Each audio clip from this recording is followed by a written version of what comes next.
Magical Things offers fantasy art for festival and everyday living, featuring the fine arts and craft creations of Marjorie Delaney on practical printed products such as journals, mugs, costuming, wearable art, formal wear, and accessories. We also carry a line of magical supplies, including candles, oils, herbs, and limited ritual items. All items are created in a scenic studio space in Culpeper, Virginia, and available throughout the world online, as well as at festivals and events. Magical Things offers custom creations too, such as costuming, illustrations, and more. Come visit us at magicalfantasy.com. Well, that was some boring music. Spike? Come on, where's the Justin Bieber? Where's the Katy Perry? Where's the Fall Out Boy? Noddle, you have witch powers. Turn him into a chipmunk and feed him to the owl outside. I will do no such thing. We're here to talk about our website. HomeCanineNeutering.com? What? No! InvaderPet.com, where people can check out our comic strips or locate bookstores selling bookmarks with our comics on them. So, listeners, want to see comics of me, Noddle the Witch, my pets Kaylee Cat, and Spike Beagle? Go to InvaderPet.com and check us out. Seriously, though, you guys really have a canine neutering website? Wednesday, June 29th on Let's Talk About the Music, meet Italian guitarist Mirko Filacchioni and hear songs from his latest EP, In Guitar We Trust. Tune in from 8 p.m. to midnight to hear it live at letstalkaboutthemusic.com. All right, going on. Let's talk about the music. We're having a great time with Mackenzie-Dayle. We sure are. Hello. And if you're just tuning in, I'm Shells, here in Tacoma, in my PJs, in my bedroom. Welcome to my bedroom. No poor thoughts, everyone. Come on. No, not at all. And then he's Spider in Ohio on his couch. I am not in my PJs, but I am fully clothed, so, there's that. That's good news. Mackenzie is in Canada on the phone, and her mom's doing dishes. Yes, my mom is doing dishes. So now you have everyone in a picture of how this show rolls. It's really casual. Absolutely. Yeah, this is not very controversial at all, is it? No. Oh my gosh. So we have about another half an hour with you, and then we're going to be talking about another young lady, which I would like to talk to you about her before you take off too. So Christina Grimmie, because that is kind of a scary, but we'll get into it before you take off. And then again, Spider and I will touch base with people about how we feel about Orlando, what happened in Orlando. So yeah, we'll be getting into that towards the end of the show. So that way we don't kind of spend too much time on it than we need to, because we don't want to make a sad ending to a show. Yes, very show. So Spider, you said you had something you wanted to say.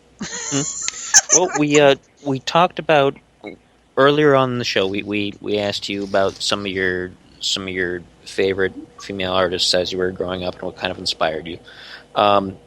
From today's landscape, who would you say you find yourself listening to more than anybody else? Like when you're driving around and you're in the car and you say, "Oh, I want to just jam out to a song." Who pops in your head first?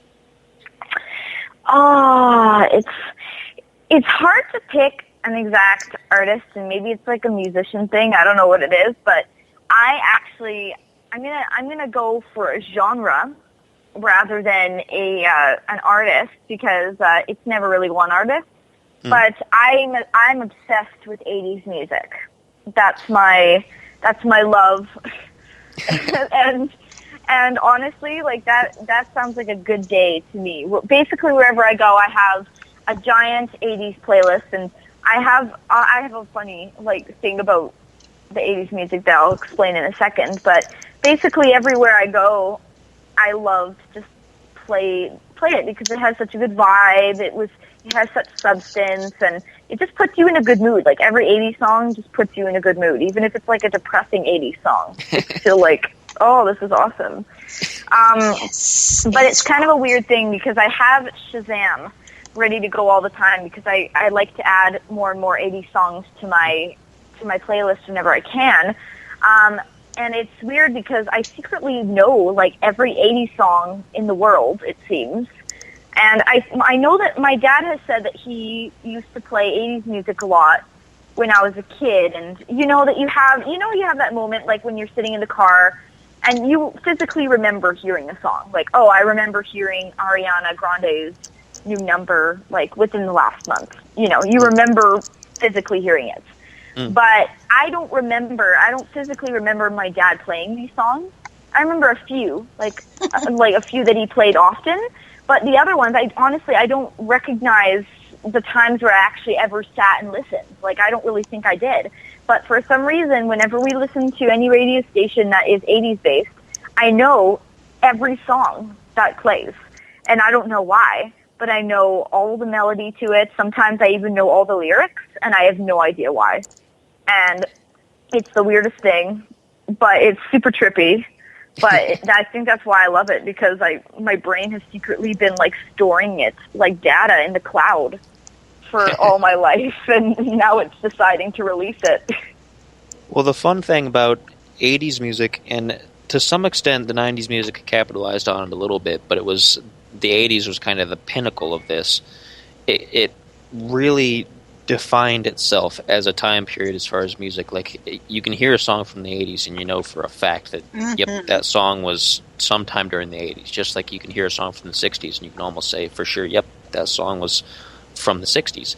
You can't do that so much with later music. It's like there were a lot of good musicians and a lot of good bands and a lot of good music that came out in the 90s and 2000s. I mean, the 90s were some of my favorite musicians and things like that, but it didn't define itself that way.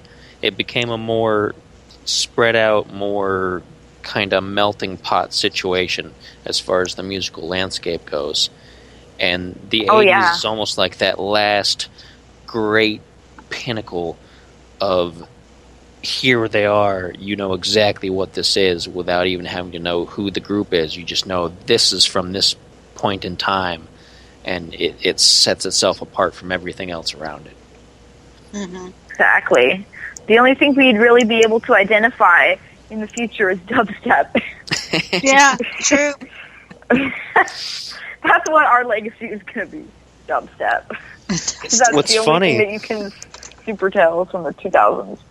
What's funny to me is that there's, like you mentioned dubstep, and dubstep, since I come from an old metal background, I listen to a lot of industrial music, which is really harsh, really, like, angry-sounding electronic music, and dubstep took the harshness of that, and it took the hip-hop beats, and it took the club party atmosphere, and mashed it into this all-of-a-sudden new acceptable sensation. And it's so weird to hear things like, that was stuff that I used to listen to, and now it has this backbeat over it, and now people like it. That's weird. Everybody hated it when I was growing up, and then all of a sudden it's huge, and they're, like, playing in big clubs and huge arenas.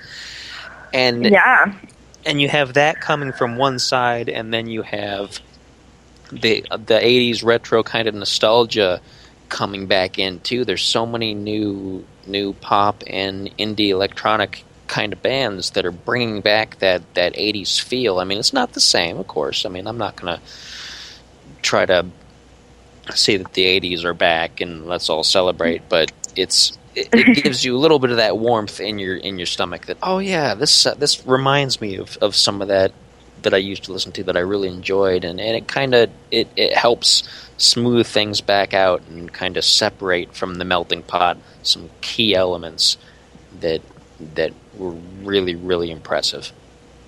Exactly, and I think it's funny. I've been noticing this a lot lately, actually, and you kind of like brought it up here.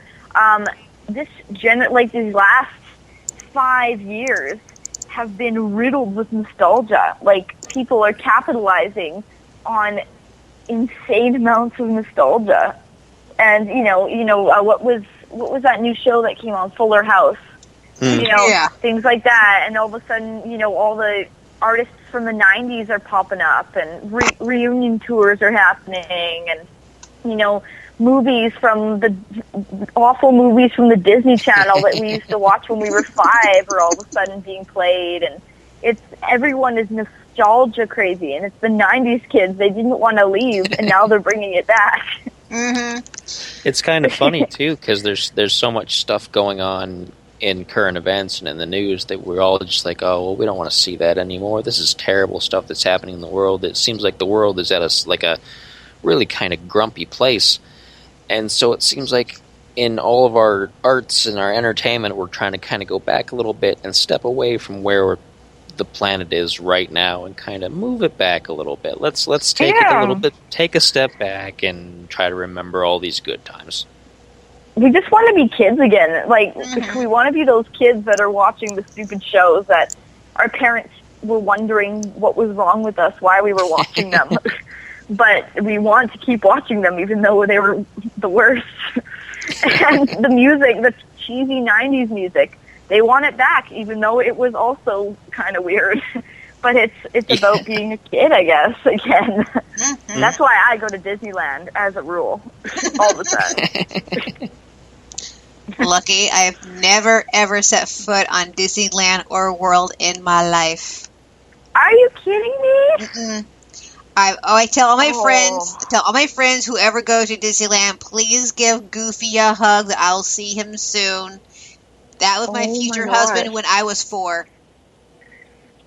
See, my dad is the reason why we go to Disneyland all these years, because, like, he's a full adult, but he's obsessed with Disneyland, and he, in turn, made us all obsessed, and he's kind of taught us the rule of you're never too old to go to Disneyland, so you're still good. You should still go. I so want to go so badly. One of these days, I'll get to go.